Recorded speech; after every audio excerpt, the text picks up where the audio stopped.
Welcome to the Occult Rejects. In this episode, we were going to be continuing the Kabbalah series, and we've added another person now. We got the branch with us from the Gray Lodge, and this should get very, very interesting and probably better than the last one. I'm really excited again to be covering this. The Kabbalah, I love it, and I've tried to cover it in the past, and it's a tough task. And to add these people who I think have amazing things to say about the Kabbalah, like I couldn't be happier. So I'm really, really excited for this. And I'm going to introduce everybody and let them plug their shows or whatever they do. Jin the Ninja, sir, please let everybody who I'm sure everybody already knows who you are, but if they don't, let them know what is up. Oh, boss, you flatter me. Thank you so much, Mr. 93, of course. Yeah. So I'm Jin the Ninja. My personal show is called Threshold Saints, which you can find on X and IG at Threshold Saints, Spotify, Apple, and anywhere you get your podcast. Obviously, we have the three of us, Joshua, Matt, and I, but there's obviously 7 to 8 of us. You never know. I like to, I'm like you, Nick. I like my secret magic numbers too. Yeah, of Um, course. so there's like 8 of us, and we'll just say that. And so we do the Gray Lodge, which is like we're a group of meta magicians. Is really, I think, the best way to describe it. And we talk about speculative Gnosticism, speculative ontology, and also metafiction, basically, and like meta magic, really. And so if you're interested in those, we actually host them live Friday on X, but they're also recorded and uploaded to YouTube. Thank you, Brother Matt, for doing that. That's a huge undertaking and a labor. Appreciate that. Totally organic. He just offered to do it. So I appreciate that. And it wouldn't happen without all the, without the, like Joshua, Matt, and Solar are I mean, if you want to say there's a secret, like a cabal behind the Grail, it's the 4 of us. So I appreciate it greatly. I'm honored to work with you all, and obviously to bring you to do this on Rejects is really cool because this is how I kind of started too. And as Nick knows, he's kind of carried me along for the last 2 years. So I appreciate it greatly, and I love Kabbalah as well. And my experiences with Kabbalah are I would say they're very profound, but other people might not agree. But I think they are, and I think Kabbalah is in its maybe more core system is a really good fundamental hermeneutic for understanding magic and for understanding reality both. But again, you don't have to stick exactly to what things say. So just keep that in mind, like especially for me, I'll just say for myself, like I might deviate a little from, a book, but I'll still try and make it a Kabbalistic or a tantric argument as to why I think that way. So anyways, I know that was long. I apologize. Oh, totally fine. Totally fine, sir. No, thank you very much. And it made me think that I forgot, I covered, I don't even know if I ever did the Kabbalah with Lux. I can't even remember if I did it that long ago, but we did when after he left, not too long after that, you did come on and you did that series with your take on the Kabbalah too. And that was a lot of images and that was some fun stuff. So, yeah, that's the last time we've talked about the Kabbalah. So that's awesome, man. Glad, yeah, you're back. You're back with us again. Awesome, man. But thank you very much, Jen. And for real, when it comes to magic and understanding with the Kabbalah and stuff too, you've helped me throughout the years too, man. So that's why I love having you on. Thank you. Appreciate that. No, of course, bro. You have no idea. Matt, please let everybody know where they can find all your amazing work. This dude is a genius at his age for the Kabbalah. Please, you got to check this kid's stuff out. Come on, I'm flattered. Thanks a lot for having me here again. And by the way, hi Donald. Thanks for the comment.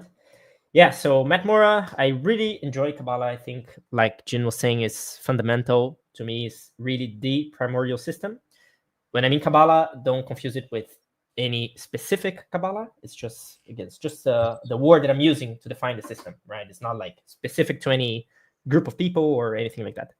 But yeah, the tree itself is the system. And you can find me on YouTube, X, like Jin was saying. We host the shows there every Fridays. Also on TikTok, Instagram. There's also my website, Kabbalah.com. It's a lot of little cool apps and things like this there, which is really nice. And yeah, really excited. It's gonna be a fun series to do. Oh yeah, it's been an awesome series already. And thank you very much for joining us and adding your ideas, your theories, and how you look at it. Some amazing stuff. Thank you, man. And we got our man the Branch joining us with this one. What is going on, sir? Somebody who's been on the show a few times. Somebody I've asked to come on a few times, and we finally got him back on. So I'm happy to have this man on the show with us. He's always got something to add that I think is great. Branch, please let everybody know what's up with you. Hey guys, it's a pleasure to be here. Yeah, so I'm really excited about the Kabbalah, and even just as you were doing introductions, I thought, I never thought about the Kabbalistic interpretation of the branch. I thought, I wonder if that's one of the paths on the Sept tree, so as we'll be discussing this, I'll be thinking it's probably on the right hand, I would imagine, right? But yeah, so anyway, it's thoughts like that really spark whenever you're with others, and that's why I like these live and ephemeral settings. This has become like my favorite hobby, honestly, is to just talk with people, and that's why I really enjoy the spaces that we host on Friday night. So if you guys are on Twitter, you can check out the Friday night Gnostic Masts with the Grey Lodge. It's a lot of fun. But yeah, thanks for having me, man. It's a pleasure to be here and study Kabbalah. This is like spirit science, I really enjoy it.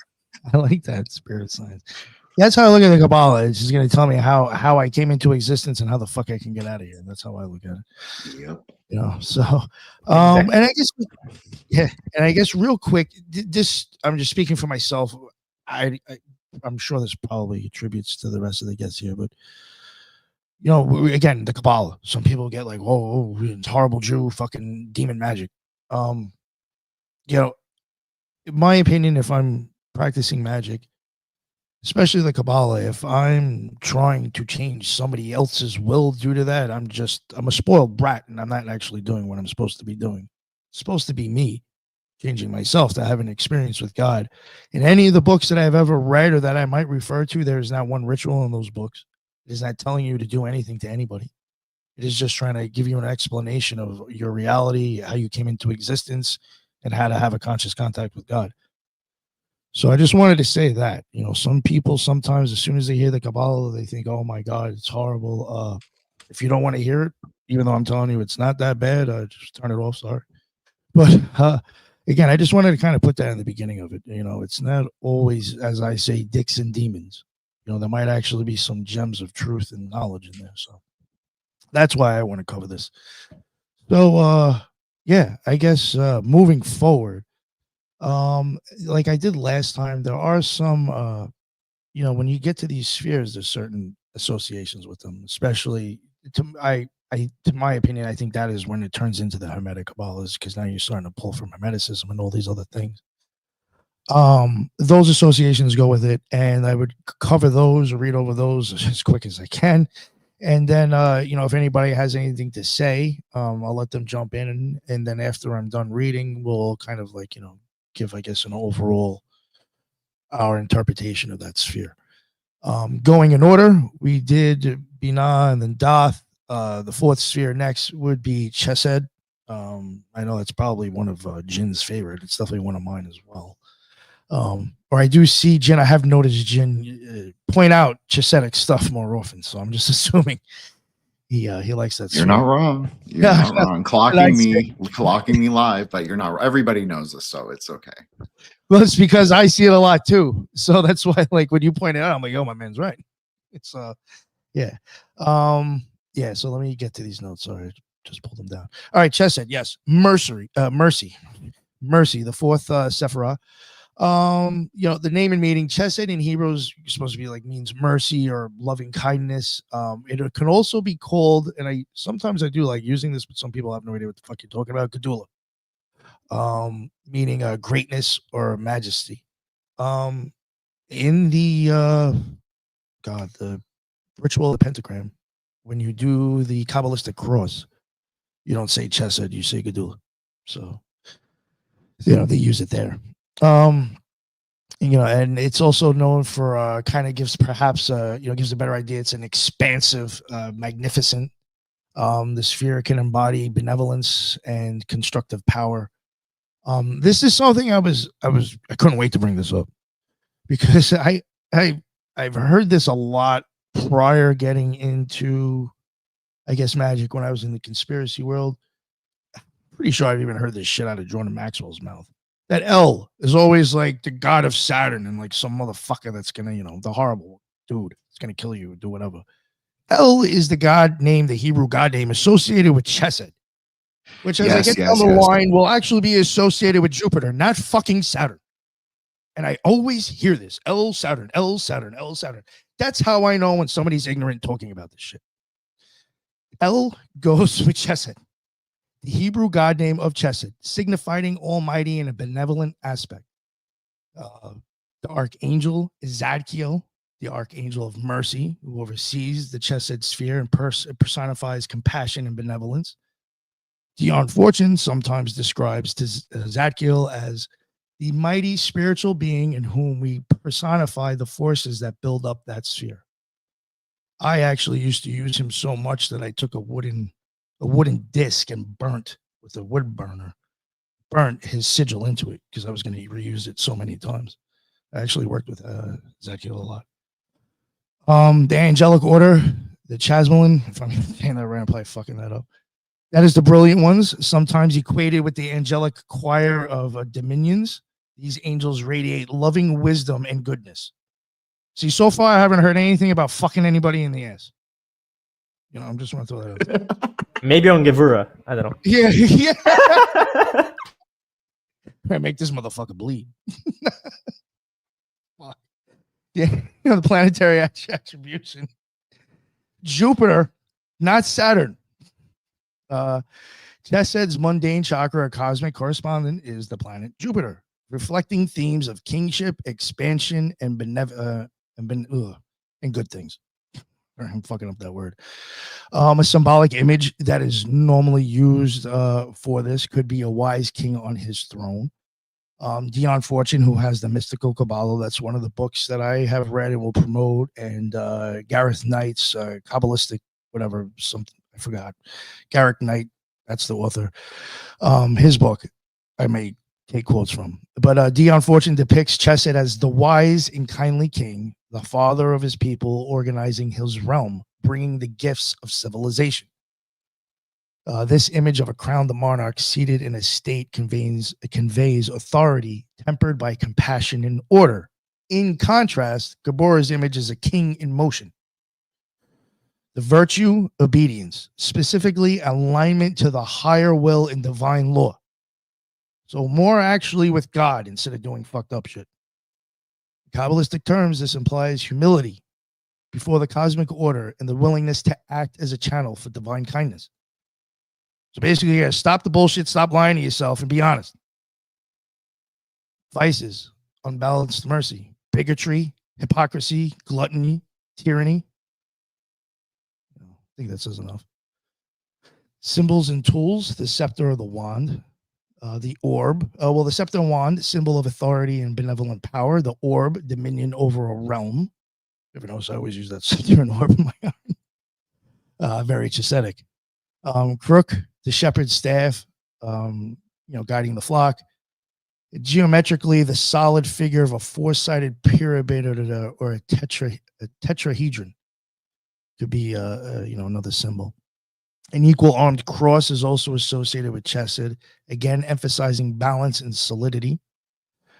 These symbols highlight rulership, stability, and organized structure.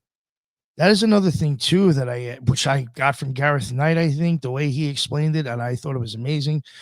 Chesed, and I should be saving this for later, but like to me, a lot of times I will look at it as a blueprint of the building before it even gets built. I would have been the thought of it, and now I'm like kind of putting the idea and the structure to it, but it's not made yet.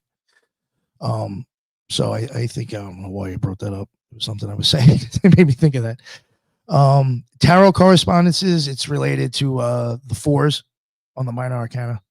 So colors, deep violet in Absoluth, blue in Bria, deep purple in Yetzirah, and deep azure flecked with yellow in I'm probably saying Asia or Asia.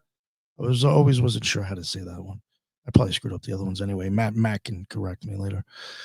These yeah, that's the colors that go along with it. And the spiritual experience, supposed to be the vision of love. In the mystical ascent of consciousness, Chesed corresponds to an inner vision or realization of divine love and unity. So yeah, it doesn't sound like supposed to be doing any bad stuff there, but you know, that's what I get out of the stuff I read. Yeah, but I can chip in real quick on that. Yeah, I'm done. Actually, I'm done. Nice.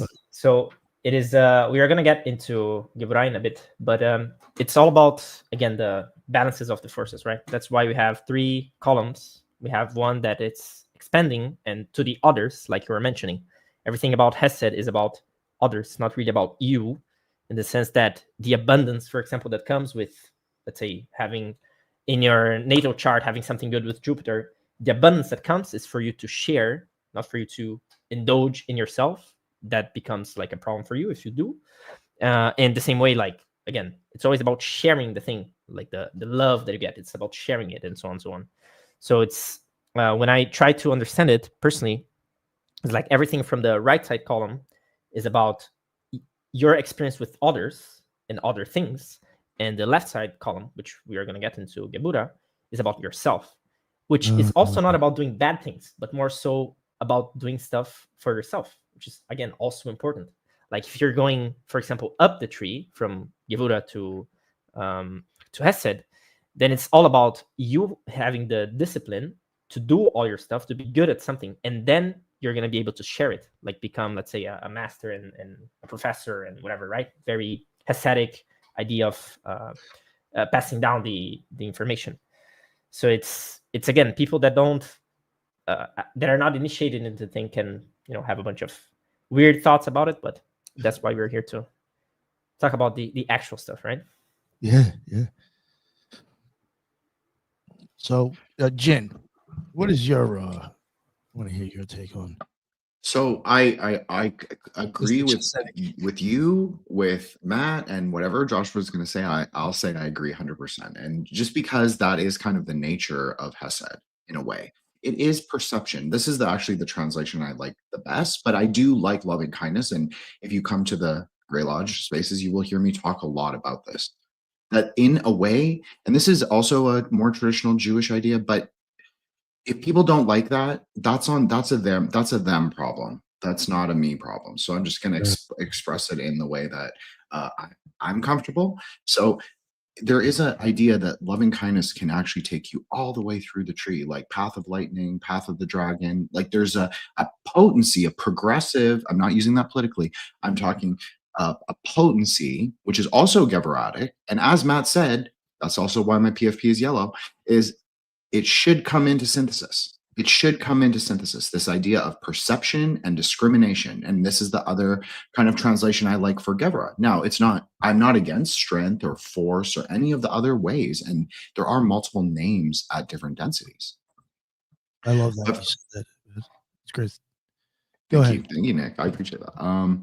But so I like, as I said, perception, because there is a kind of perception that happens at Chesed if you're speaking in a magical experience. Like Nick said, it's one of the Sephra that is a quote unquote middle tier, but it's actually fundamental to the magical experience of both coming up and coming down. And I think that people tend to neglect it because it doesn't necessarily seem like it's about the self. And it isn't. And like Matt said, it isn't. But there is a moment. So I've described it like this before, but sometimes I think you can say it is like you are standing before the ocean and you see the light refracted upon the ocean, just like the light refracts upon the ice. And this is like a very old medieval metaphor for Chesed. It's like the way the light refracts, it gets colored by our perceptions. But when we are a good sage or a good Kabbalist or a good magician, we know that the light is just existence appearance. It's not real, quote unquote. The real idea is that it's clarified. It's clarity, like the super chat. It's the color of turquoise, like the sky. That's why there's an element of Hesed which is very much associated with water, but then there is also associated with the sky, the supernal waters. This is my kind of preferred. This is how I have often described it. It's the supernal waters, like the milk ocean. That's how we would say in Tantra. So yeah, that's definitely a big part of it. There is a series of books by Ramek, who, if you've watched the other two parts, you will know who that is. So it's Rabbi Cordovero, and you will know that I really like his book, or his series of books, The Orchard of Pomegranates. Now, he also has another 13 books, another 13, we'll call it, it's a much smaller book, but it's called Tomer Deborah. This is all about Hasidic magic, or Hasidic Kabbalah, at least we could say. And so you can see through this development how, in my opinion, this is just my opinion, but some people have developed a kind of reciprocal relationship with Hesed that, in their opinion, allows them to double or duplicate. This is one of the powers of Hesed, is that it's a power to duplicate. That's like 2 4s, 44, can also be 8. So it's a very powerful sephra if you know what you're doing. But you can really fuck it up, because if you go overly selfish, I'm not saying that the self is bad. I don't think that. But I'm saying if you go overly selfish with your own desires, a lot of people do this with nonprofits. Nonprofits seem very Hasidic at their outer core, but really it's about like moving money around. It's not really like fundamentally about altruism, and even altruism itself can be weaponized and taken incorrectly. So again, it's a sephra of perception. It can also lead one to, I think Nick read the vices. So one thing I would add is the klipa of Hesed is called coldness. I've talked about this in some of our Grey Lodge spaces. I actually think this is a useful sort of klipa, quote unquote, of Hesed, because you can actually temper both Geburah fire and sort of the misperception of loving kindness. That's a way to temper it. Now, you don't want to go too far and be like a total like asshole where you don't care about anyone's feelings. Obviously, that's going too far away. But in our sort of contemporary society, where this idea of Hesed was pushed for maybe the last 2 decades, very strong. Like if you do not agree, if you do not like so-and-so for their lived identity or lived experience or anything like that, like that's forcing people into a false Hesed. That's also a klipa. So I would say, as powerful as it can be, it is also a fraught sephra simply based on our perceptions. Now, quickly, and then obviously I'll let Joshua and Matt go. I'm sorry, guys. I'll read really quickly Psalm 112, and this is the psalm for this sephra. Now, there are all the other psalms, many verses. You could even assign them to different densities. And again, this is a more Hebrew or Judeo-Christian, we'll say that broadly, idea of using the psalms to sort of invoke the powers. But I'll just read it quickly, and then everyone who's listening can decide what they think of it. Praise ye the Lord. Blessed is the man that feareth the Lord, that delighteth greatly in his commandments. His seed shall be made mighty upon the earth. The generation of the upright shall be blessed. Wealth and riches shall be in his house, and his righteousness endureth forever. Unto the upright there ariseth light in the darkness. He is gracious and full of compassion and righteous. A good man showeth favor and lendeth. He will guide his affairs with discretion. Surely he shall not be moved forever. The righteous shall be in everlasting remembrance. He shall not be afraid of evil tidings. His heart is fixed, trusting in the Lord. His heart is established. He shall not be afraid until he sees his desire upon his enemies. Interesting. He hath dispersed, he hath given to the poor. His righteousness endureth forever. His horn shall be exalted with honor. The wicked shall see it and be grieved. He shall gnash with his teeth and melt away. The desire of the wicked shall perish. So just to close for my part is that this psalm is also very heavily used in Solomonic magic for invocations of pentacles of Jupiter, specifically because of the canticle for wealth in the song. So you can see that there is like a kind of element of wealth magic, high honors, recognition, society recognition. It's not quite fame, but maybe you're famed, like Matt said. The teacher archetype is very Geburatic. but it's not a regular teacher. It's not like even the, or not, excuse me. There's an element of a teacher, which is Geburah, and there's an element of a rabbi or a great teacher that is Hasidic. Sorry, that's what I was trying to say. So, but you can see, so like he might not be famous in the whole world, but if he's renowned in his circle, that is also very Hasidic as an idea. And so I think that another element of this, I'm going to actually post one more picture. I apologize, Nick, in the thing. Yes, so this is kind of this is the one. So you can see this is green Tara. So in my opinion, this is the tantric example I gave on the original series with Nick, and I also discuss this on my show and dozens of other episodes of Reject. So if you're really that interested, you can go watch those. But this is kind of the prime idea I have of what Chesed is. Her name is the she who hears. So the idea is it's kind of a thunderclap. Like she hears and perceives at the same time. So in many ways, she's connected to Bina, but she's also connected to Geburah, because you can even see the way that, well, at least the icon I chose, if you were to position her on the tree, she's looking at Geburah. One of her other names besides that is the mother of the milk ocean, the ocean of samsara. Oh, milk. So it's again the supernal waters. And then another name is she who is the fire of perception. So maybe you could say that she embodies both qualities in and of herself. That's right. That's right. So I think that this is a great example, and she's one of the most powerful of the Buddhist deities. So there's an idea, just like Nick said when he was reading the Dion Fortune book, that she can also take you all the way. Like she could travel, you could travel just with green Tara, or like the practice, through the whole tree and understand all the Sephirah, all the emptiness, all the different things. So I think it's really profound. It is my favorite Sephirah. At least it has the most interesting connections, I would say. All the Sephirah exist in dialectical relationship with other Sephirah. So it's never really about the specificity of it's not a single node. It's the whole tree working together. It's the light traveling through the paths. But because we are Hod-like beings, analogical thinkers, we tend to focus on one only, or one in a path, or a path and maybe, or two even, or maybe we're better magicians than me. And so you can focus on multiple ones at the same time.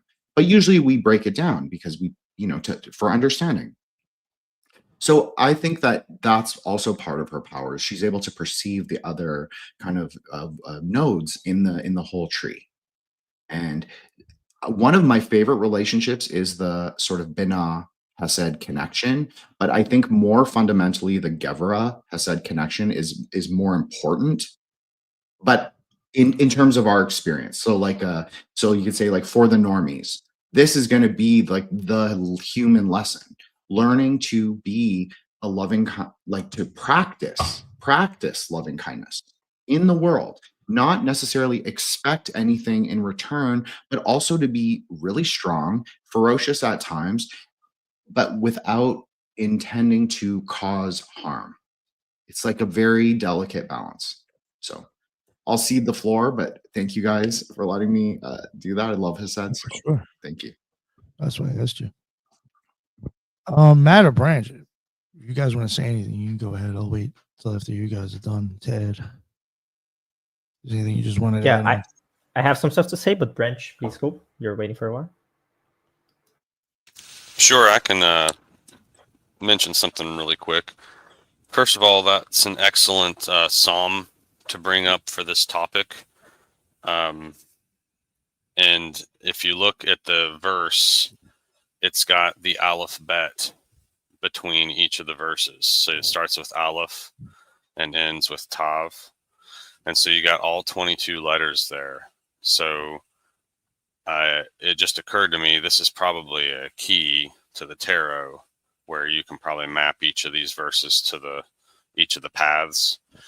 And so there's some extra correspondences for people maybe to look at. But yeah, that was really fascinating to me. But at the beginning of it's titled, "Blessed is he who fears the Lord." And of course, if we recall Proverbs 1, 7, it says, fear is the beginning of wisdom.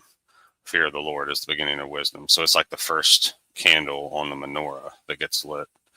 So it kind of acts as the servant candle to light the rest, right?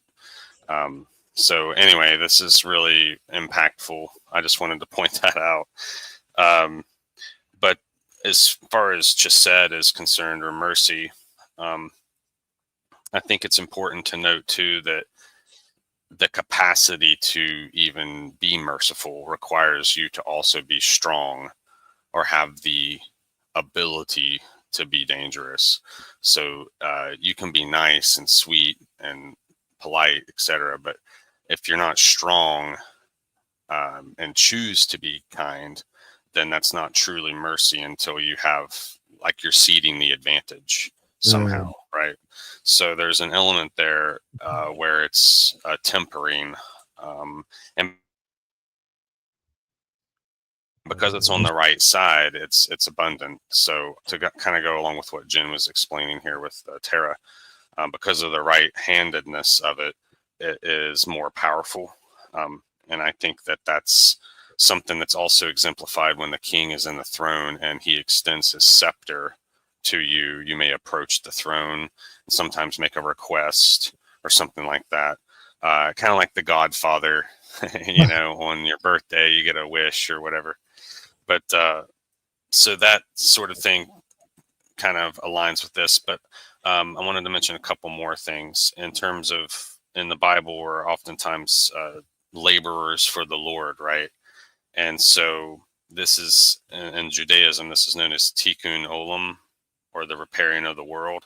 And so a lot of the acts of kindness that we engage in a sense, are mitzvahs, you know, or fulfilling commandments to be kind. And that was Christ's message too, when he was like, love thy neighbor as thyself. That's a great way to exercise Chesed, is just by loving your neighbor, community bonding, those sorts of things. And then after 7 years, this is my last point, there would be a Shemitah.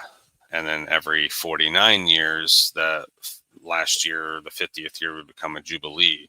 And these were times when debts were erased, land was transferred back to the original owners, slaves were given, you know, freedom from their bondage, etc. So it kind of was like a reset thing. But anyway, I just wanted to mention those few things. Thank you so much for allowing me to do that. Praise the Lord. Of course, of course. Yeah, I have some stuff to add as well before we go into Geburah. So one understanding that I have from when you're going down the tree, so like Nick previously mentioned it, this idea of having this like blueprint when going to create something. So again, anything that comes to reality, that comes to Malchut, that is created, goes through the process of the tree. It either goes nicely through the lighting path, and then it goes through all the spheres and so on, or it goes kind of clunky. But the point is, if it goes nicely through the lighting path, Chesed would be basically after you had the initial will to do something, so that's Kether, the thing, you get the image of what you want to create. Otherwise, it cannot be created. So again, if you want to, order food, you need to know what you're ordering. You need to, you need an image of it. And again, it's very related to what you're saying about the blueprint. I think kind of everything about the right side is kind of this idea. Then after you have this idea, this image, you can express it. Again, you can say it out loud. You understand what you're trying to create.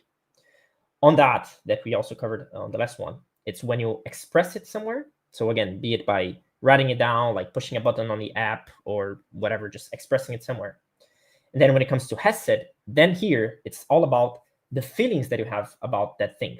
So the feelings of, like, the good feelings about the thing. So for example, if you decide to, do a specific college or choose a job, if there are no good things, there are no pros of doing that, then there's no reason to do it. And then you're likely not going to do it. So you need the good side of things to be able to complete it. We are going to get into Geburah in a bit, but I can spoiler, that's going to be the opposite. It's going to be like the discipline that you need to do it. Like, let's say you want to get in shape. Okay, it's all good. You think about all the people that are going to look up to you and you're going to be cool and so on. But if you don't have the discipline to go to the gym and train, then you don't have it. So you need both. Again, always the synthesis. And it's very interesting because, at least on the system that I use, the path between both of them, so between Chesed and Geburah, would be Tet, the 9th letter, and the corresponding Tarot Arcana would be the Hermit. So it's here where you go inside yourself. Here's when you understand the technology you have about you. And guess what? The blue one, Chesed, would be electricity, all the electrical power you have in your body. And the red one, all the magnetic power. It's like the angel and the devil. You know, there's always the depiction, the angel with the little thing in his head and the wings and so on, like the good guy, quote unquote, and the devil, you know, the one pushing you, the one making you do the hard things and so on, with the horns and whatever. So again, it's all about this dialectic. And if you're stuck between them, again, it's a problem because you need the synthesis, you need the path here. Here, a lot of people are talking about the cross in the chat. Here's where the cross is at. You have the right hand. You would have the right hand, for example, of Christ here, the left hand here, and he's going to be down here. So again, you have the cross right here. Here's your cross. It's very, again, Kabbalistic. You cannot really go away from it. You know, it's, you try to say, oh, it's not, but it's all there. But yeah, I think the last point, also something interesting about Chesed, is that I think Jin briefly mentioned about it as well, the klifa. So it's when the things that you're earning, let's say money, for example, when they become just about earning. So let's say when you think about money just for the sake of money, when you're doing commerce just for the sake of money, and then money becomes, again, a tool to get more money and so on, like this kind of greed thing. To me, that's also one of the ways you can understand the klifa. So when this breaks, basically, when it doesn't make sense anymore. Because why would you have all the abundance if you're not, again, being able to share it? And when I mean share it, it doesn't necessarily mean share it to the point that you don't have it anymore. But the paradox in the simulator is that the more you share, the more you get. But it has to be genuine. It cannot be, I'm sharing to get, but I'm sharing, and then you're going to find out you're going to get back to you in many different ways. You know, if you are someone which is not afraid of sharing whatever you have as well, because sometimes you don't have money to share, but maybe you have time, attention, again, good feelings. You never know when, you know, you have a friend and maybe he's going through something bad, and then the least you could do is like listen to him and see what he's talking about and so on. And that maybe is the enough energy for him to pick up his things and go do something. Like that's also something about Chesed to understand. It's like, what can you give, you know? And what you can give is what you have, the abundance. You know, you're abundant in that thing that you can give. Otherwise, you cannot give, right? You're short in that. So I think it's also a very interesting sphere. And yeah, especially if you're, again, wanting to improve on your financials, but anything in general, like any wealth you have, then you got to really be able to understand it. I just want to add two really quick things, and then we can, I know next we're going to move on to Geburah, which is everybody's fun. It's fun stuff for us. Take your time. I agree with everything with what Matt and Joshua and Branch said, and I have to say I should have said this before, but one of Tara's mudras that she's doing, you don't have to put up the image, Nick, because people saw it for a while, but her lower hand is the fear removing mudra. She's removing fear. Because perception is a lot about fear. What do you see in the reflection of the water? Do you like who you see? I can honestly say there have been times I have not liked who I have seen in that reflection. Even though I have to acknowledge that that is who I was when I was traveling up the pass. So maybe that is sort of one of the infinite, to echo something very, very fundamental about Chesed that Joshua said that I should have said, but I'm glad that he did. It's infinite in its capacity, meaning that we do have infinite capacity to enact loving kindness on the world. We often choose our own bullshit. So I just want to say that that's true too, and I agree with that. And so that is what, if you want to say what Tara teaches us, is that she self-combusts. She's a star who self-combusts. She hears the mercy, she self-combusts like in front of us. Like it's like I know Nick likes this metaphor, so I'll use it. The eclipse, you could say it's very similar to that. But it's a little faster. It's a little more there's a little more force behind it. So it happens very quickly. And many Tibetans would say that's when you can see Tara is in when the rain is falling like gently. So it's in that moment, in that time. But then it's also when in the middle of the storm, when you can just see the ray of light, you could say. And then it's at the end of the storm where the clouds part and open. So it's actually all of those things. And it's all, like, can you overcome the experience? Like, not every Sephiroth experience is happy, but fundamentally, you should be coming away, learning something about yourself, learning something about the world, accessing higher knowledge, and also taking away these higher lessons. That's what Kabbalah is. And I'm just going to say something kind of spicy, is I honestly think that what a lot of people don't like about Kabbalah is that they don't like themselves. Well, that's no more reason for people to be hateful anyway. Yeah, I hear what you say. That's all I had to say. I'm sorry. I wanted to say that. But it's also lightning. And Matt brought this up. It's also the place where lightning happens. It's very clear to me from my own Sephirotic experiences or tantric experiences, however you want to call it. It's very clear to me that that polarity, that magnetization, and that sort of charge, that electromagnetic. Hey, Cassandra, I'll shout out Cassandra, another Grey Lodge member. Thank you so much for coming. Also her own content creator, I should say that. But yeah, that's where, Diamond Thunder, that's the idea. It's like it happens in that space of perception, happens in your mind. You hear it and you kind of know, oh, okay, there's something more, right? There's something higher, more, exactly like what Nick said. It's the love to launch you into the higher Sephiroth, higher understanding, higher wisdom. All the goddesses are wisdom. That's even their names. They're the Vidya. It just means wisdom. So that's how I like to think of the Sephira as the goddesses. It's just simply because in Buddhism, at least, they're empty. So they kind of embody that negative space that a Sephira also occupies. Something I wanted to add, kind of going back to even something you guys were talking about earlier and me, and a little bit kind of just now. I even think like with podcasting, I mean, I guess depending on why you're in it, but for the most part, I would think you have to kind of like really love doing it to keep doing it, after the bullshit you have to deal with doing it. Like even with the hero's journey, I was trying to think of like a mundane way to look at it, but like there's gonna have to be like you need, I think, the love and the passion to even try to leave the house and come back after the journey. There's gonna have to be something that's some sort of love and passion behind you keep going to even have your journey. And sometimes I think that's it. Or kind of like they're talking about like the X, the circle, or whatever, the cross. It kind of like makes me think of like Horus, where he's got, he always hits his mark. You're gonna have to have the love and the passion though to fucking go all the way to even keep making that journey to get to that mark that you're going to get to. I think as a magician, like that's like leaving the house and coming back home. You're gonna have to have a lot of love and passion behind you to have that journey. And another thing I think too that was kind of mentioned before, about like abundance and stuff.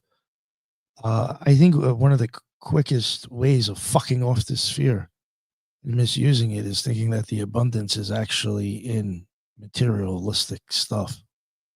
I think that's done a lot with the sphere. Like real easy way to explain it. If I wanted to be slick with my mouth and to make money off of it, I would use Mercury speech, and then I could use Jupiter as abundance of money. And Mercury is even a little bit of business-like as well. But in my opinion, that wouldn't, again, I'd be using that against people to get material gain, which in my opinion isn't like what I'm here to do. So like that would be a misuse of it instead of like an abundance of, I guess, like spiritual, even for the love of spiritual growth and knowledge. I think it could even fall in the sphere, just still having that. So like, just a thing that I had written down, misuse of abundance. I do think that happens a lot in magic where this sphere or Jupiter itself or certain deities can be misattributed to, I think, materialistic shit when it's more spiritual. Let's put it that way. And I think that's all. I mean, there's a couple other things that popped into my head from you guys saying shit that I didn't write down, unfortunately. But I think I'm pretty much good to go with, I guess, the idea of Chesed. You know, May I mention one more thing? Sure. In terms of that materialism, another way to look at it too is how when society was more agrarian and making growing their crops, when you brought your tithes to the temple, you were bringing fruits of your labor in terms of fruits, vegetables, meats. And so today it's all switched to like money. And so there has been this change in the way you exercise Chesed. Was you don't really give food to somebody now. Now you just give them money and they buy their own food, right? So there's been an interruption in the relationship also with corporations where they exercise their tax exemption by donating so much money. Well, it would be much better if the members of that corporation had to volunteer at nonprofits or exercise some Chesed rather than they just throw money at it. Okay, we've met our obligation. Anyway, I just wanted to share those couple points about that.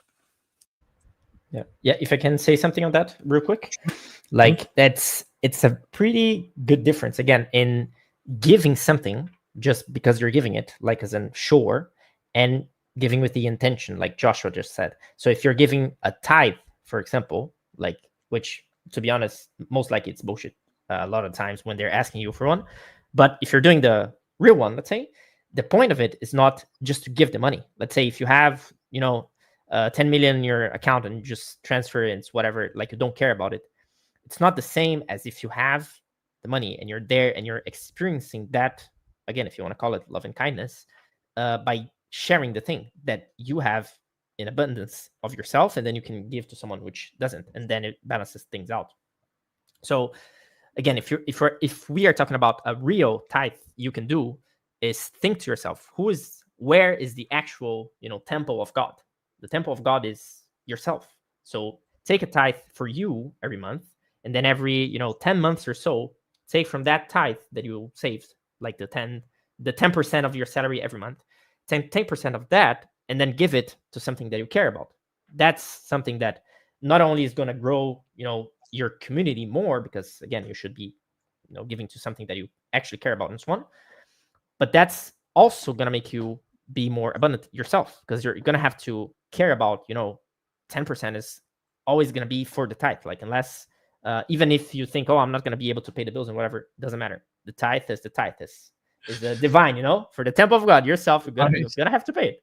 So it's a very interesting exercise that again shows the importance of the intention of the act. Again, the good feelings about the thing, not just doing it for the sake of doing it, which then kills the magic of it. That's again, the magic is all in the mind. So if you're just doing for the sake of doing, really doesn't bring anything. Can I mention one more thing real quick? Sure. Because it won't be as relevant once we wade into Geburah.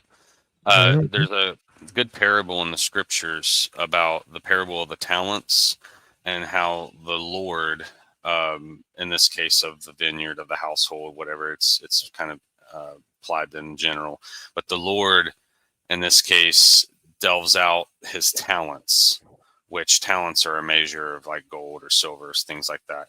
Well, before he departs on his journey, he gives to his servants each talents for them to use. And one of the servants takes his talent and buries it in the ground so that when the Lord returns, he can return to him the talent which was given. And what ends up happening is when he returns it, he was supposed to use it and multiply it, but instead just tries to return it. So his talent's taken away and given to one who did multiply talents, who's proven to be a responsible steward of resources. In other words, a good quartermaster, if you will, for the talents. So that talent's taken from him and given to the other.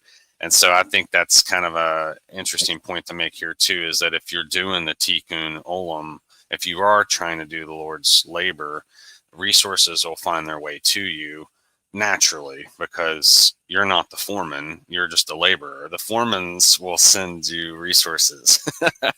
So if you're on the path, you just got to learn to look for it and see it when it's there. But yeah, thanks for letting me mention that extra point there. Yeah, actually, that's a very, very interesting magical thing. When you want to do something, if it's really aligned with what you want to do, you don't need to prepare for it. Like, that's the trick. You don't need to wait for the money to go and do it. You just do it, and then, like Joshua said, the things come to you. It's magical. You gotta be. Sounds cheesy, but yeah, no. Yeah, exactly. Sounds like, okay, it's bullshit, is whatever, but it's just how it is. It's how it works. Well, I had one final point. Another way to exercise Chesed, and like the A+ version in Scripture, you give the first fruits to the Lord, right? And so, anytime you give something of yours to another individual, you want to try and give them the best of what you have. And so, one of the parables that exercises that is like when the good wine. The people think the good wine's being given to them at the wedding. It's like, oh, you're giving us the good stuff, So anyway, I just wanted to mention that too, because that's a really easy way to exercise it, which isn't attached to money, I had one really quick thing. I'm sorry. Okay. I know we're trying to end Chesed, but it's infinite, so it kind of always keeps going. We all keep building off each other, very weaving, as Joshua would say. There's a really interesting idea that both of you touched on, and I'm just going to say it really quickly. There's an idea in Hebrew of liberation and exile that is also found in these two sephras. So liberation does not mean in the Buddhist soteriological sense necessarily, but it refers to kind of a rectification of the sins that have come before. So I also think that Chesed is extremely important for that purpose, for kind of bringing, rectifying, resolving, resolution. But also it does have that power of Geburah, which is, it is related to what Nick said at the beginning, but Geburah means liberation, or it can refer to that kind of tikkun olam, like tikkun and tohu process, the destruction and the sort of rebuilding of the worlds, rebuilding of the tree, as Matt likes to talk about. It's something Matt really hammers home. And I think that's a great thing, because that is part of what Chesed is. It's also about like building something new. So I just wanted to say the thing about exile and liberation, because I think that sometimes people go too far on the extreme view of what those can be, rather than, like we always talk about, the four of us, really, the seven of us, eight of us, always talk about synthesis and rectification, because it has to happen bothly or at the same time. And it also has to be like very much of your will. Like you have to make those choices. You have to choose to like make a better path for yourself. It's not up to God. It's not up to magic. It's not up to Kabbalah. It's up to you. So figure out your shit. Figure shit out. Well said. Anybody got anything? Good? Sure? All right. Okay, now, fuck now. See, I wasn't in a rush, because now I gotta start reading again. Thank you, though. That was really good. Yeah, and I guess we will move on to Geburah, as the fifth sephirah. And Geburah, also spelled G-U-V-U-R-A, or it could be G-U-B, whatever, means strength or power. It is also traditionally called pakad, meaning fear, in the sense of awe or the fear of God. And I think that actually, I don't know, it's hard to explain. Sometimes I feel like that's slightly the issue that you might have with like fucking up a magical experience, or not making it all the way there as well. That name encapsulates its nature. It is the power of strict judgment, discipline, and correction. Geburah is sometimes referred to simply as strength or severity in English. The divine name is Elohim Gibor. I'm saying that right. That's how I used to say it. Translated as God Almighty in the battle, or God of strength and might, or strength, might. This is the aspect of the divine that wages righteous war against evil and enforces cosmic law. Supposedly. Archangel, Camiel, the Archangel, Geburah, Envisioned as a powerful warrior of God, Camiel leads the angelic forces of severity. Dion Fortune describes the archangel as one who may lead the seraphim into battle, not in destructive rage, but temperately and impersonally in God's service. Camiel personifies divine courage and the burning zeal to destroy the wicked in the service of the good. I don't like, sometimes, I don't know who I heard it from, but I've heard it a few times. It's almost like removing cancer from like a piece of the body. You could even say that falls along that. Angelic order, the seraphim, literally the fiery serpents. These highest angels of Bria are attributed to Geburah. They are depicted as flaming beings of holy wrath and purification. In Christian terms, one might think of the seraphim as agents of God's purifying love through severity, burning away impurity. They carry out Geburah's function on the angelic level. The planetary attribution would be Mars. Geburah's mundane chakra, it would be Mars, the red planet of war. All classic qualities of Mars, strength, aggression, conflict, heroism, correspond to Geburah's sphere of influence. Mars, as the god of war, symbolizes the active, forceful application of power that Geburah represents. The symbolic image, a mighty warrior king in a chariot.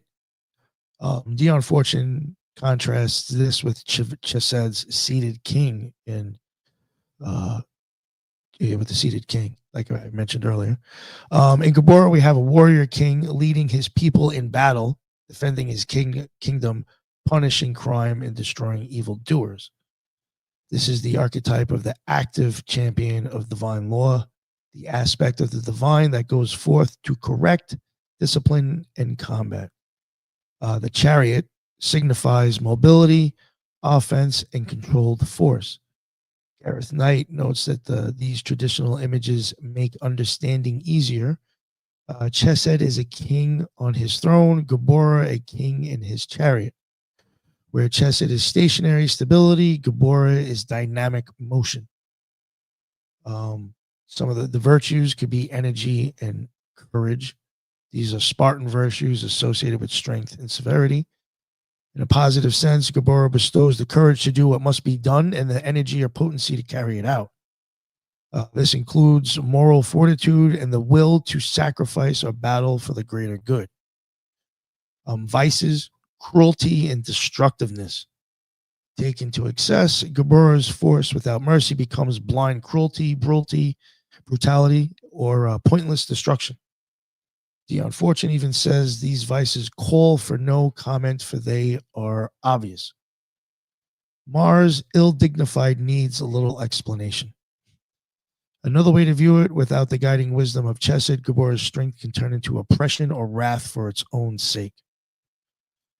Symbols and weapons, and I do want to mention that some of these, if you were to type these into Gematrix, it will actually match stuff that's in the blood. Symbols and weapons. The sword and the sphere are emblematic weapons of war and sharp penetration, symbolizing Geburah's cutting, penetrating power. The scourge or the whip and the chain, instruments of discipline and restraint.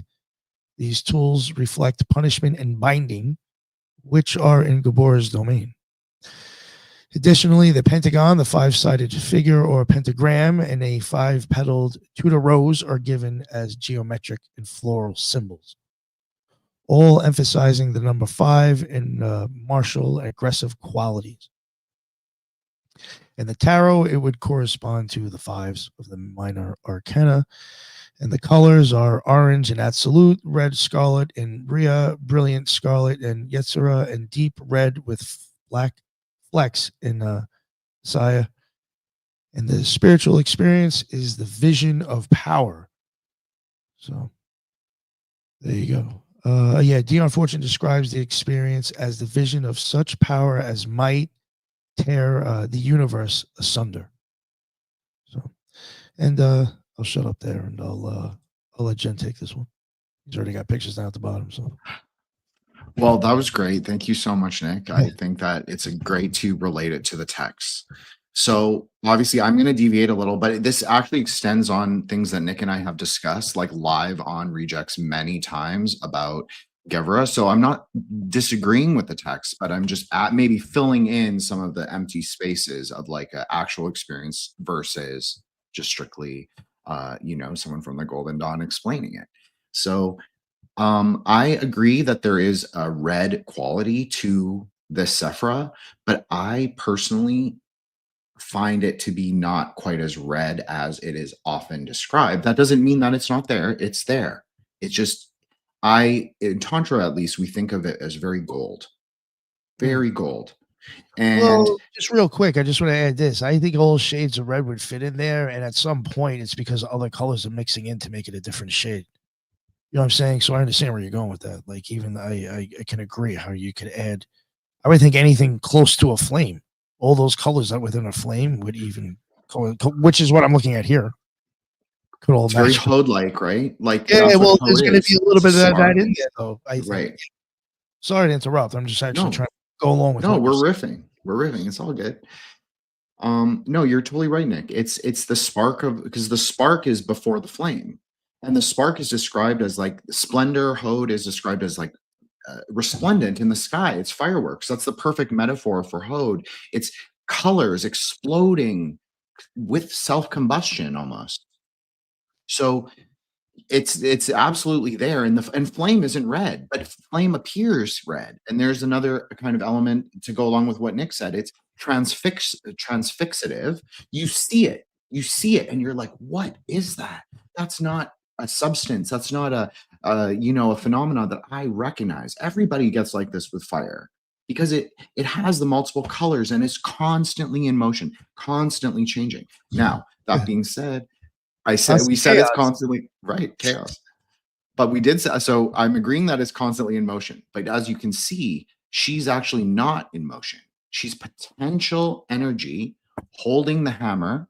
Now, I know Nick said spears and swords. Yes, that is also true. She's a battlefield goddess. She is holding a sword, in fact, but her primary weapon is a gada, or a mace. She's holding the tongue of the demon before her. He cannot speak because he cannot speak spells. That's kind of the idea as well. And it's interesting to note that while she is a battlefield goddess, she is also the goddess of the courtroom.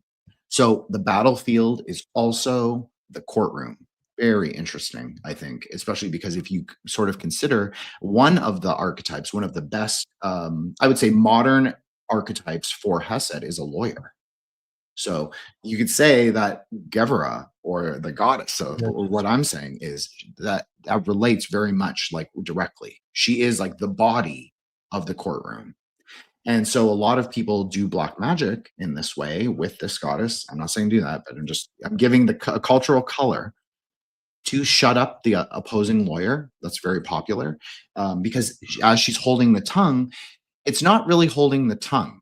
It's actually the space in between, the time, you could say, that it takes from words to travel from your brain to your tongue, or into gross speech, manifest speech. So again, she signifies potential energy. It's also the wave cresting. If you go to the next image, sorry, Nick, but if you go to the next one, this will make a lot more sense. So you can see, just like Tara, she is also seated above the ocean. So there is a Hasidic quality built right into who she is. She is resplendent, as we would say in wisdom fire, but she's also on the ocean because she's also in the supernal layer. And so one way you can think of it is how, like a tsunami, kind of the waves kind of like gently roll in and then they swoosh, like very, very powerful. It like kind of sucks back out.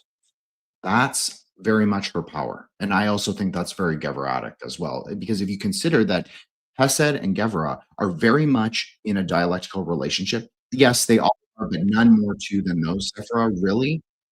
It's constant push and pull. That's another way you can also describe it. So you can even see she's facing the opposing direction of Tara. Now, of course, this is just coincidental, perhaps, because of the image that I willed or chose or discerned. But I do think that it is significant. And so I guess my last thing about Geburah is that it's incredibly well. What do I want to say? Okay, I think one of the klipas of Geburah that I think is fascinating, if disturbing, is unlike Chesed, where I said coldness can be a useful tool to sort of cut off some of the negative qualities that people enact of Chesed in the world. Yes, I agree that cruelty is number one, but I would also say hypocrisy, which Nick read for Chesed, also appears in Geburah very strongly. So a lot of people do this where they will accuse other people of, I'll just use a contemporary example that Nick can laugh about later, but people who accuse others of practicing black magic or being Satanists or demon shit or howling at the moon, who knows? They actually that the hypocrisy is really found in if they are actually studying and practicing magic on their own and then accusing other people of doing it in order to deflect from themselves. That's also very Geburatic. That's part of like the martial quality of the Sephira. It's a very much a magical people, especially magicians, love Mars, which is obviously the degraded, lower quality, the physical aggregation of the Sephira. The planets are not in and of themselves the Sephira, but they are a density of it. So Mars is really popular for magicians because it's both aggressive and protective. It is both the sword and the buckler. And I'm not going to read the whole psalm because it's super long, but Psalm 37 is probably the most popular one for Geburah. But the one that I selected as my last thing is actually Psalm 58, the dethroning of unjust rulers. So this is also a specialty Kabbalah psalm because it's a miktam of David. And a miktam is, I'm not saying it right. Everybody knows my Hebrew's horrendous. It happens every week, so they all know already. But a miktam is really important because of it has an innate magical quality. You could say that. It has a kind of, it's like a secret. It's like saying this is a spell within the Bible. So the Psalm 58 is really interesting. I'll just read it really quickly. Do you indeed pronounce justice, O gods? Do you judge mortals fairly? No, you freely engage in crime. Your hands dispense violence to the earth. The wicked have been corrupt since birth, liars from the womb. They have gone astray. Their poison is like the poison of a snake, like that of serpent stopping its ears so as to not hear the voice of the charmer who casts such cunning spells. O God, smash their teeth in their mouth. Break the jaw teeth of these lions, Lord. Make them vanish like water flowing away, trodden down. Let them wither like grass. Let them dissolve like a snail that oozes away, like the untimely birth that never sees the sun. Suddenly, like brambles or thistles, have the whirlwind snatch them away. Then the just shall rejoice to see the vengeance and bathe their feet in the blood of the wicked. Then it will be said, truly, there is a reward for the just. There is a God who is judge on earth. So last thing, my closing thing is like, yes, it can be used for offensive magic. Don't use it for that, for the most part. Like if people are attacking you, then yes, fine. But use it for protection more often because that's going to be a lot more useful. And it's also like a really, besides those gross levels, it actually can be used for discernment and also wisdom. This is something that I read on the Chabad website, the Chabad as people call it, but it's Chabad. But they actually have an amazing Kabbalah section. I know Joshua and I have talked about this before. Their Kabbalah stuff is really strong. So, well, you communicate by casting spells by being in your fullness of your will. So you get to discern what words you say and how much potency they have behind them. I could say a million spells, just read them. Doesn't mean anything if I don't enact them. So that's also very Geburatic. So it's a good kind of lesson. And I just want to shout out Mookie as well. Another lodge member popped in to the chat. Thank you so much. And Alex, obviously we had Nick invited me on that episode and it was really great. So thank you. And I think it correlates a lot to this like kind of Kabbalah series that we've been doing. It's kind of like freeing your mind, not being bound, being very Hasidic, not being bound by preconceptions, but also having Self-discipline. That's very much what Geburah is. If you want to relate it as a dialectical relationship, it's the sufferer of self-discipline. You must practice. You must practice. It's Kabbalah is a practice, Buddhism's a practice, magic's a practice. It's not something just that you talk about. Of course, in a speculative way, we are kind of doing magic right now, podcasting, but in general, it has to be something that you personally practice. So extremely, extremely important. And that's all I have. Okay, Matt or Joshua, whoever wants to take over. Thank you both so much. And Nick, of course. Yeah, I have something interesting when you bring this image of the woman like holding the guy's tongue, because one of the ways you can see the body chakras, like if you use the 7 chakra system in the tree, is going by the colors. So like, for example, you could start from here, Geburah being the root chakra, then you go down, sacral, solar plexus, heart, and then you come here to the throat chakra. So then you can see the applying of Geburah, like too much root chakra, kills off the connection from above, kills off the throat chakra, right? Like that's what came to my mind when the woman's like holding the guy's tongue and so on. That's 100% true. Exactly. And if you want to continue, you could say then the indigo, so the third eye here in Binah, and then either the crown chakra being in Yesod, which is purple, but then it goes down, or Keter. So it keeps going up. It's really the crown, right? To me, that makes more sense, mostly. But again, it's not super fixed. One very interesting thing as well that you bring up, you were talking about like the law and like and justice and all those kinds of things. And it is one of the qualities that I attribute to Geburah as well. So not only discipline, but justice. And that's when it doesn't become a klifa. Like if it becomes a klifa, if you have the power, and it can be any type of power, it could be, literally strength, as in you are strength, you are strong and you can apply your power by force, or you have like political power, you have whatever kind of power, and you just use it for the sake of, controlling others and attacking and so on. But when you use it justly, again, when it's balanced with Chesed, then it's really, again, it's justice, right? And even if I'm not mistaken, that's the path that I use for the justice card in the tarot. So Binah to Geburah. So again, still connected to justice very much. And that's how you can defend yourself, right? If you want to talk about using the magic for this with the spheres and so on, if you can try, you can always just reflect whatever's coming to you. But that's also that can also be a danger, because you don't know who's sending stuff to you, and it can be unconsciously. So maybe you reflect something to the person which weren't even aware they were sending stuff to you, and then they cannot defend themselves afterwards. So it's really, it's really tricky. That's why you shouldn't do any of the shit if you don't understand it. Just stick to studying, using it in yourself, practicing yourself, and not do things to other people, because again, you don't know what the heck you're doing, most likely. But yeah, Geburah also, it's one of the spheres that I see a lot of people have challenges with, because again, it's discipline, right? You want to do something, you have all the ideas, you have all the positive emotions of that thing you want to do, be it a new thing you're trying to learn or you're trying to practice and so on, but you need the discipline. If you don't have the discipline, it doesn't go down. You need it. Like there's no running away from it.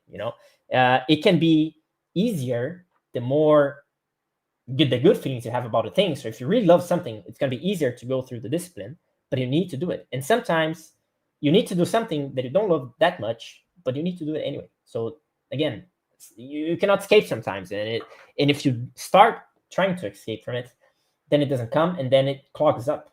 Like you got to remember, again, this is a map to the body. So the more that you don't let the energies pass through, the more they clog up in your body and they become problems. They become quote unquote diseases, health issues, and this kind of things, because the thing's not working as it's supposed to work.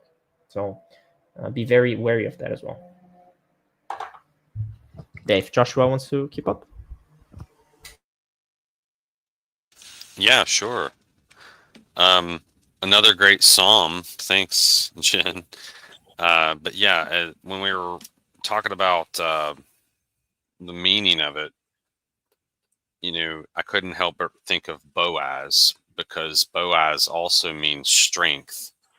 And so when we look at the High Priestess tarot card, she's seated on a throne between two pillars with a B and a J, right? So we got Boaz and Jachin as the two pillars in the temple. And so sometimes we see the Jacqueline pillar cut in half, and sometimes with the strength card you'll see this, or I've seen other depictions with it as well.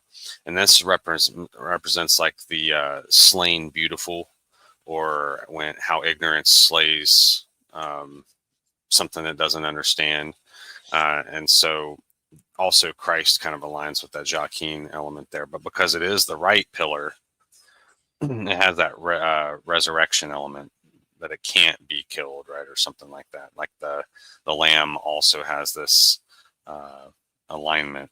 And so with this pillar, we get the Scorpio kind of severity element. So when I see swords, now I see like an adder or a scorpion, something that deals death, you know. And so these figures will hold that in their left hand to kind of show like, okay, they get the sting of death if you don't follow the law or the rules.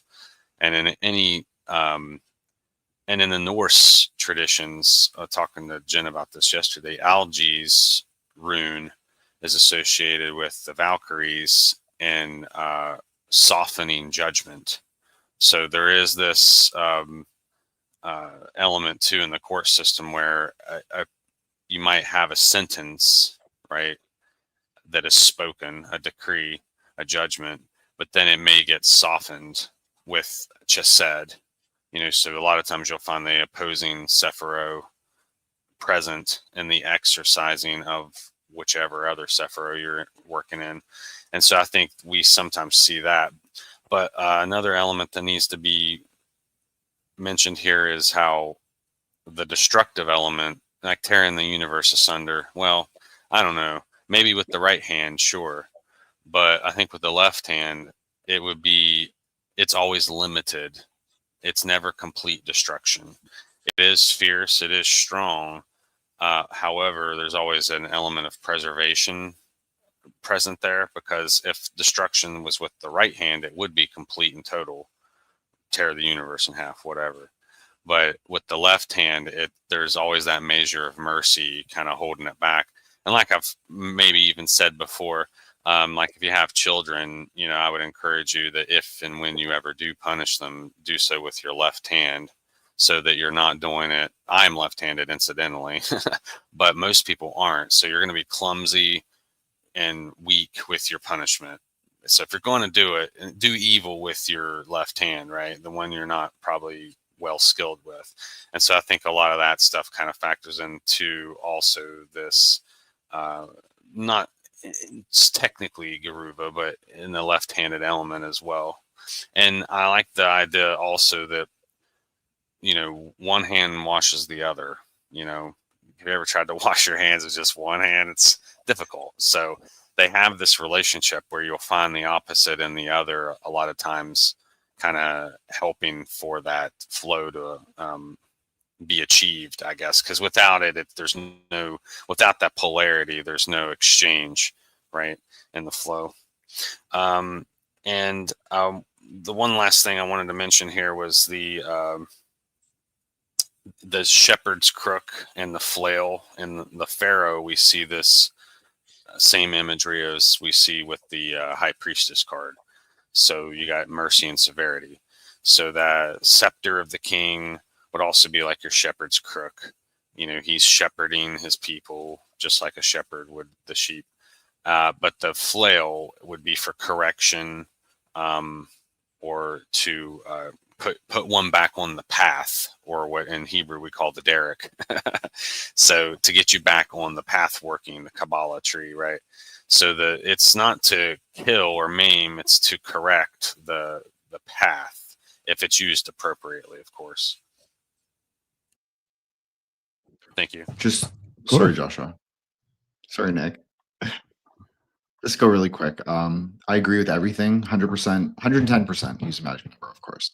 But I agree with everything. But I would just want to add two things: is that a sundering, yes, that does happen. I agree with that 100%. But it is like exactly what Joshua said. Very perceptive of Joshua is that it is temporary. So the goddess that that Nick showed, her power is to reverse time in small measurements. So if you're on the battlefield, I've described it like this before. She's raising her hammer. So someone is raising their sword in front of you, over you. Maybe they're going to hit you with it. But her city or her boon is to switch that sort of relationship around. So they lose time. Maybe it's just in their perception. Maybe it's, maybe it's something more than that. Maybe it's a fundamental shift in the time-space fabric of reality, but it just happens for a few seconds or a few moments. So that's also what she's likened to in terms of like an earthquake, a tsunami, as I said, the cresting of the waves, how they go out and in. That's very Geburah, as well as a rock slide, a landslide. Because if you understand the nature of like a rock slide or a landslide, they actually don't happen right when an earthquake happens. It's actually a buildup of potential energy and different causes. And then they suddenly happen. Maybe it will happen weeks later, months later. It kind of takes form as destructive energy, but not right away. So I think it is about that. And I think that this Sephra is, people can really misuse it. And so I really like what Matt said. Like, I was just giving it in a speculative tantric way. So just speculative tantric, but it's not really tantric. Like when you do abacharya black magic, that is not tantra. Okay. Like, be very clear. That's not Kabbalah either. But people do it. So I just wanted to say that that is one of her qualities, but that's actually not, because as I said, she's wisdom. So wisdom really isn't about black magic. Wisdom's about a higher order thinking. So you can also say that she gives the boon of perfect speech, golden words. That's kind of one of her ideas. So I just wanted to add that and build off what we've. Thank you. If I can build something on top of that, and then I'll probably have to leave. So one thing to understand also is that, well, in a way, you can say anything we do is quote unquote magical, right? So we can try to compartmentalize and say, oh, this is black magic, white magic, whatever. But like if you're in traffic and you like slur at the person and say like, oh, I hope they crash or whatever, you are doing essentially magic. And especially if you have a lot of emotions and if you're like really with the intention of that happening, then that's in a way already magical. So it's like, the thing is, the more things that you put on top of it, the more you make it a ritual, the more symbols you make it, the more again, the intention and the more you can say particles the thing gets, and the more powerful it is. So be very, again, you should be very aware of anything you do, not in the sense of being afraid or like being, like autistic about it, like trying to control everything, but just think to yourself, like, again, be judgmental, use the judgment, the severity of Geburah to yourself, and ask, what is it that I'm doing that maybe, I should be doing less, or that I should be really controlling? Maybe I'm being too heavy on something that, is being harmful and so on. And then again, it's being harmful to who? To myself. So one last point, and I'll have to head out, unfortunately, is that, like I mentioned, we have the blue and the red, right? So the blue being usually the angel, the good guy, and so on, and the red being the evil, the enemy, the dragon, and so on. But really think to yourself, why is it that they say this is an enemy? Why is it that people say this is evil? Even when you think about like left-hand path, like left-hand path, right? Left column. Why is it evil or dark or so on? Really try to dig. I'm not going to say here, maybe the guys can try to chip into that. I'm not going to say why, but just think to yourself, who would be, what is the main purpose here of this column in comparison to that one? Could it be that on this one, you're focusing on yourself, and you're making sure things are just for yourself and so on, and that's evil, shouldn't do it. You should always, if you're trying to control people, you should say to them, always do things for the others and so on, which means ourselves, not others, everyone, but ourselves, right? So it's a very interesting dialectic as well to understand that, again, in the end, there's no such thing as good, evil, like absolute. There's, again, the synthesis of everything. But I think it's a very interesting approach, because there was some comments as well in the chat here that made me think of this. But yeah, if you liked my stuff, again, make sure to follow me on other places like YouTube, Instagram, X. We do the weekly spaces, TikTok as well. And obviously make sure to sub here to Occult Rejects. They have a lot of other cool stuff, not only the crazy Kabbalah, but yes, it was very good talking to you guys, and I hope we can continue on the series. Thank you, brother Matt. We'll be ready. Thank you. Great job. Yeah. No, I definitely appreciate you coming on, Matt, and we'll have you on the next one. Nice. Very excited for it. Of course. No, thank you. Thank you. Anybody else have anything else they wanted to? Yeah, I could weave on something real quick. Okay. So another thing I wanted to point out here between the left and right hand paths is how a lot of the language that's to the right of Jerusalem is written, I think it's from right to left. And then you got nations, or excuse me, maybe I have it the other way around. But you got the language written from left to right on one side of Jerusalem, and then it's the other way on the other, and they kind of meet in the middle there with Jerusalem. So I've always found that kind of fascinating, how the two cultures kind of collide there. It almost seems to suggest that maybe there's Chesed and Geburah qualities to nations and how they run and how the language operates. I saw some posts on Twitter this week about how different sides of the brain are even active with different language speakers, like with Semitic, I think it was in both hemispheres. And then with languages like maybe German, it was just in one hemisphere or the other. And so I think there is something going on there that we maybe aren't aware of, but with the handedness and just words in general. But I find that prayer works really well for court situations, like Jen was talking about earlier with the way that lawyers might use some of these figures. But in my experience, when praying for like my brother, for instance, who's always having encounters with the law, but he's he always gets out of it somehow, and I can credit nothing else other than prayer, So I would like to think that some of these things work pretty well, and like when he used Psalms earlier, he said that it said something about it's a Michtam of David. Well, when I do use prayer for things like this, I like to go back to scripture and take things that are like pre-approved, so I think it makes your your prayer rather more effective and perhaps more powerful. And you're tapping in, I think, to the Chesed right hand element in a way. You're trying to gain mercy while under the left-hand judgment process of court of law, right? So like there is kind of inherently this Geburah quality with the court system in general, how it's aligned with the law. And before Matt left, he was talking about the red and blue, and I kind of see red instead of like an evil color. I see it more as, well, it's more the Chesed. It's more the right hand because it was the blood of the lamb and blood of sacrifices that gave you exemption from the punishments of the law, right? So, and when we see another scripture, it aligns blue with the color of the law. So if you were really looking at it from that perspective, it would almost be like blue's the evil color because it's the law, right? And then red's the exception to the law. So it would be like you're good in this case, I guess. So I kind of appreciated how he was saying it might be the other way around, perhaps, because it kind of is, depending on how you look at it. But anyway, I just wanted to mention those last few points. Thanks. Oh, thank you. I'll add something really quick, weave off you, Joshua, is that I totally agree. We talked about this yesterday. I think that they can be viewed as sort of switching places, as being sometimes, yes, it's blue, sometimes it's red. And like for Tantra, we don't consider red to be negative. Red is a very powerful color. It's rajasic, meaning it's impulsive. It's about like that initial spark of you want to do something, you want to eat, you want to pray, you want to have sex. That's all rajasic. So that's not bad. It just is, it's how you enact it.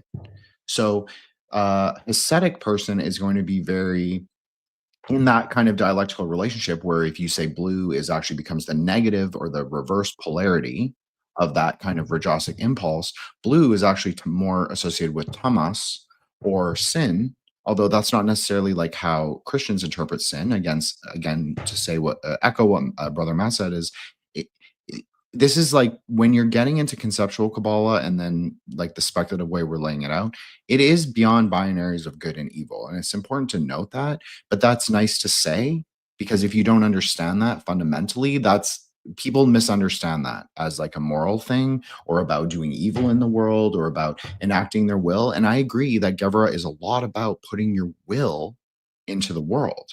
But again, because if you're facing Chesed, you have to be comfortable with the reflection that you're going to see in the water. So if you don't want to appear as like a, a carnal ground force, maybe don't do carnal ground things. But again, I agree that there is a specific potency, just like there is on the carnal ground. A battlefield is also a carnal ground. So can you not also make the argument that a courtroom is also a kind of carnal ground, just like it's a battlefield? I think there's a interesting thing. So you can say that magic, whatever that is, maybe it's words, maybe it's will, maybe it's a combination, or maybe it's consciousness, maybe it's just consciousness. And but it's a specifically powerful place to take action, to take metaphysical action. So it has increased potency, I think. And a lot of psalms in American folk magic are dedicated to getting out of legal problems. That's funny. Very true. There was something somebody in the chat had mentioned before, and then even Branch commented on it. God is my guru. He even said before, Geburah helped him strip away some bad habits that was also holding him back. So, I think that's even another good way to look at the sphere. And then, something that I think goes along with it. He also mentioned that the clip off is ruled by Asmodeus. So then there's, a lust aspect. And then William Bergen said that Mars also rules Scorpio. And that kind of has like a sexual aspect to it. So, I just find that those things can be even associated with Geburah. Maybe those are at some point, like depending on how you're using it or looking at it, those can be vices or become the chains as well. I can leave on that for just a moment. Yeah, go for it. Yeah, go for it. I think it's another way to look at it too is you can kind of place the three spring feasts of the Hebrew faith, the Judaic faith, on the left there with Aries, and you got your Feast of First Fruits, Unleavened Bread, and Passover. Then you got Pentecost in the middle there, and then you got your fall feasts on the fall side where Virgo is going into October. And so when you look at Virgo there in that placement, which that's represented by the High Priestess card again, Virgo is placed beside the scales and also the scorpion. But again, when I mentioned earlier, you can kind of switch that out with swords or snakes or whatever. And so that's like the death-dealing instrument, but that's where Yom Kippur or Judgment Day occurs. And so you can kind of see this Chesed Geruva element kind of inherent in the system of Judaism, because there aren't any feast days in the winter except for, of course, Hanukkah, but that's not Torah based, And so I think one of the interesting things to highlight about this is how you'll have that those two signs, which are both Mars. You got your Mars quality over here with Scorpio with Antares, which means anti-Aries, and then you got your Aries on the other side. So your mercy severity, it's inextricably linked to like the labor and all these elements that are kind of woven in. So I just want to kind of illustrate that a little bit. And then there's, I think, 7. It's the 1st and 7th month too. No, 17. One thing I could weave off that, Joshua, is that I think to rectify the two, because you can be an extreme of both, and it's very easy because they're kind of wildly powerful sephira. So I think one thing you could say is that love, not loving kindness per se, but of course it has to have that quality. But love, as in Path 22, or love is the cause of knowledge, is kind of a way to rectify the relationship if it's too out of balance. So I just wanted to say that is that one of the ways that I've kind of newly come to thinking about Kabbalah, so this is much newer. If you go listen to the series that Nick and I did 2 years ago, I didn't talk about the paths at all because it wasn't that important to me. Just being honest. And so that was for me when I first got into the Kabbalah. All I cared about was the spheres. So, but now I actually kind of think maybe the paths aren't more important, but they're really important because they allow the magician or the human or the man to actually put those things into effect, like exactly what Josh was saying. It's the path that's the materiality of it. That's what I The think. Sephra are just consciousness. Yeah, and it's kind of like what I tell clients sometimes when I meet with them. You know, if they haven't done any work in between the meetings, then you know the meetings aren't where the work takes place. The work's in between. And so I kind of see like Sephiroth in that way too. They're almost like ephemeral, like a meeting would be. It's just a kind of like a milestone or a checkpoint. It's not the place you should dwell for long. It's just to kind of collect yourself and make sure you're on the right path, right? But the path itself is the substance of it all, I think. 100%. I agree. That's why I like this image. That's why I put it for Nick to share, because I think the synthesis is really the lightning. Like, yes, I said it occurs at Chesed, and it does, but I think that is actually a good sort of indicator of that empty relationship between the two. Like, it's really about the polarities. They become so full of potential that they take shape as a phenomenon of the world that we can perceive. That doesn't mean God is the lightning. God isn't the lightning, but it's kind of a sign and a mark, you could say, of that sort of capacity in the world. And it exists between both polarities, like perfectly between both polarities. There's a heat produced, there's an I'm gonna sound like so dumb about science, but yeah, it's the electrons, it's the photon, it's all the things. It's like the magnetic process as well as the I can't even think of the right word, but anyways, lightning is lightning. So that's basically the balancing act between the two. And also shout out Joseph Reed, who's also a co-host and a member of our lodge. Thank you so much for coming. And also Vanessa, who shows up to every single space, no matter how late it goes. Thank you. But yeah, I think I love lightning. I think it's the best kind of metaphor for the tree. I know Matt will talk about like the dragon path. I talk about the dragon too, but I prefer lightning. I just think it comes and goes. It's not always there.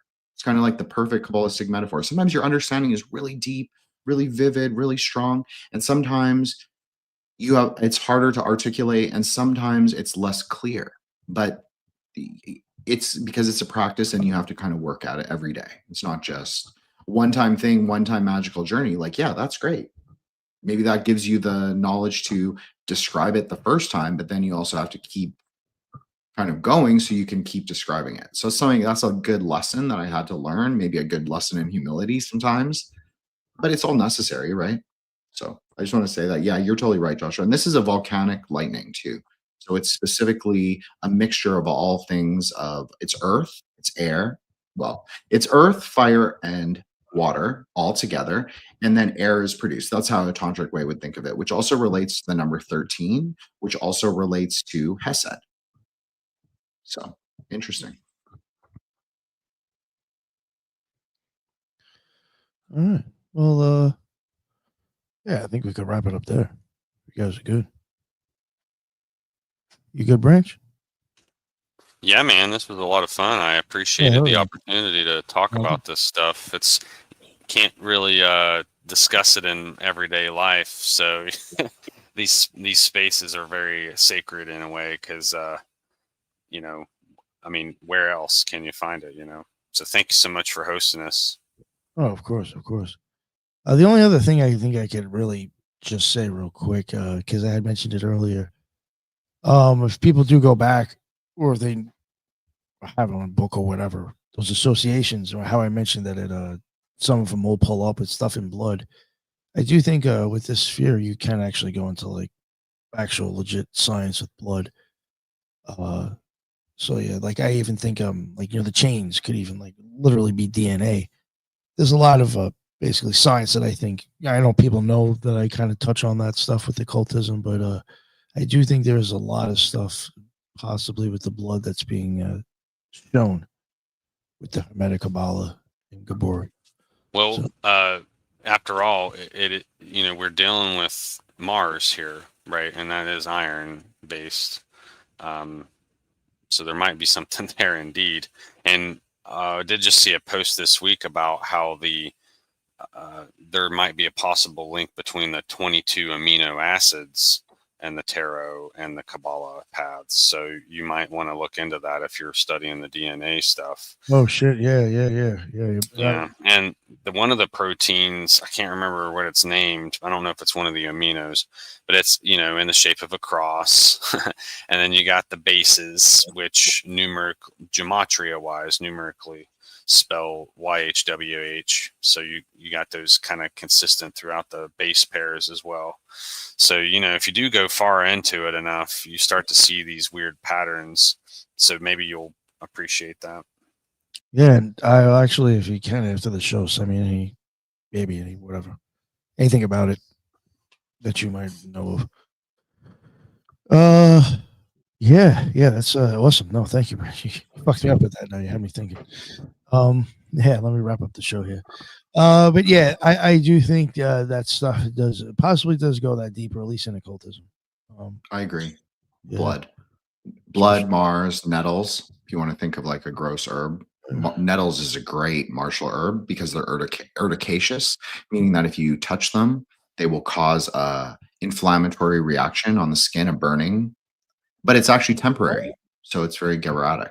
And if you boil them, interesting, subject them to heat and change, like Nick always says, using his cigarette analogy to build off of. But if you boil it, you actually remove the little microspines that you can't see. So it becomes edible, and it's actually very, very iron rich because plants always contain one element in higher proportion than another. So, God, you remember me saying that, lighting a cigarette? yeah, like a million years ago. You've used it a couple times, but it's profound. It's a very Geburah thing. But because I quit smoking, I did say that once. I can't use that one anymore, Nick. I have to just use yours. No, I appreciate that. I was like, holy fuck, you remember that? Thanks. Maybe hopefully somebody else did too. Thanks. Yeah, so awesome with the people who stayed in the chat. There was a lot of people there that from the beginning were still at the end. Some good stuff said in there about their opinions on the Golden Dawn and Kabbalah and this and that. Appreciate it. I'm pretty sure like within another few weeks we will hopefully do the next two spheres. But I appreciate you again, Jin. Appreciate you, the branch. Do you guys want to plug your stuff real quick? Did you guys do that already? Yeah, we did, but I'll just say really quick. Listen to Threshold Saints, listen to Grey Lodge. There are 8 of us, maybe 7. You never know. But it's me, Jin, the ninja, Threshold Saints. But the Grey Lodge is obviously Joshua, Brother Matt, Brother Solar, Brother Joseph, Brother Mike, Brother Monty, and you never know. Pretty much. I think if I didn't miss anyone, I think that's our circle as it stands right now. So, listen to us. I think we do a really good job. Our structure is going to change coming up because of conversations Joshua and I have been having about how to do that. And appreciate everything. I like to joke that I'm the king of the lodge, but I'm not really. I'm kind of just the crazy monkey who puts it all together in a way. So. Thank you so much, Nick. It was truly an honor to do this series with you. Obviously, I've been listening to the show for a long time and listened to many of your other series. So to be part of one like this is pretty cool. Oh, thank you. I appreciate it. I've been wanting to do this for a long time. So appreciate you. And Branch. Hey guys. So if you want to find me on Twitter, it's W Birkin Umbrella, and post a lot of stuff on there, like political stuff, scientific stuff. It was kind of my account to talk about the COVID stuff. But if you want to hit me up on Instagram, I'm Apocalyptic Aesthetic on there. And I really enjoy doing podcasts. So if anybody would ever want to have me as a guest, I'd be happy to come on and chat. It's like I said, it's become one of my favorite hobbies. Really enjoy it. So thanks for the opportunity to share wisdom and knowledge and time and space. Hell yeah, no, thank you, sir. I appreciate it. And I guess you can go check out Matt. I'll make sure I include his links in the bottom. I honestly, I don't think I put anybody's, maybe Jin's. Totally forgot. I just threw the stuff in there real quick, but I'll get the stuff from the prior episodes that I already have saved and uploaded with all those links. I'll put them in the bottom. Yeah. So everybody's links will be in the bottom and Matt's. And again, thank you very much for everybody checking this out and everybody on the show. Look forward to the next one. And until then, everybody be well. Later.